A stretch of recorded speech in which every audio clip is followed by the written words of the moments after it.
ناظرین گرامی، السلام علیکم ورحمۃ اللہ وبرکاتہ۔ امید ہے آپ تمام حضرات عافیت و سلامتی کے ساتھ ہوں گے۔ آج ہم نماز کے اوقات کے متعلق چند اہم سوالات اور ان کے جوابات لے کر آئے ہیں۔ سوال نمبر 1، کیا قرآن سے 5 وقتہ نماز کے اوقات ثابت ہے؟ سوال نمبر 2، فجر کی اذان جماعت سے کتنی پہلے ہونی چاہیے؟ سوال نمبر 3، فجر کی نماز جماعت طلوع آفتاب سے کتنی پہلے ہونی چاہیے؟ سوال نمبر 4، فجر کی نماز کا مستحب وقت کون سا ہے؟ سوال نمبر 5، فجر کی نماز کا وقت کب تک رہتا ہے؟ اب ہر ایک سوالات کے جوابات سماعت فرمائے۔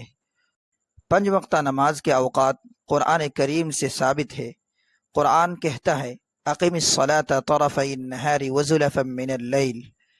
ترجمہ، نماز قائم کرو دن کے دونوں کناروں میں اور رات کے کچھ حصے میں۔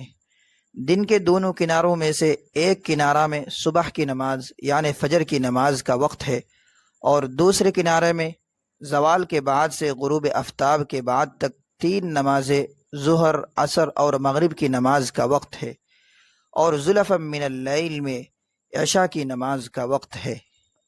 جواب نمبر 2، فجر کی اذان کے بارے میں علامہ شامی لکھتے ہیں قال ابو حنیفہ رحمہ اللہ تعالی یؤذن للفجر بعد طلوعہ، یعنی صبح صادق طلوع ہونے کے بعد فوراً اذان کہنا بہتر ہے۔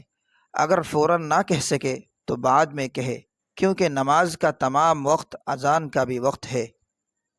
جواب نمبر 3، فجر کی نماز جماعت طلوع آفتاب سے اتنی پہلے ہونی چاہیے کہ 40 آیتیں ترتیل سے پڑھ سکے، پھر اگر اعادہ کی ضرورت ہو تو اعادہ کر سکے، یعنی سورج طلوع ہونے سے تقریباً آدھ گھنٹہ یا 25 منٹ پہلے ہونی چاہیے۔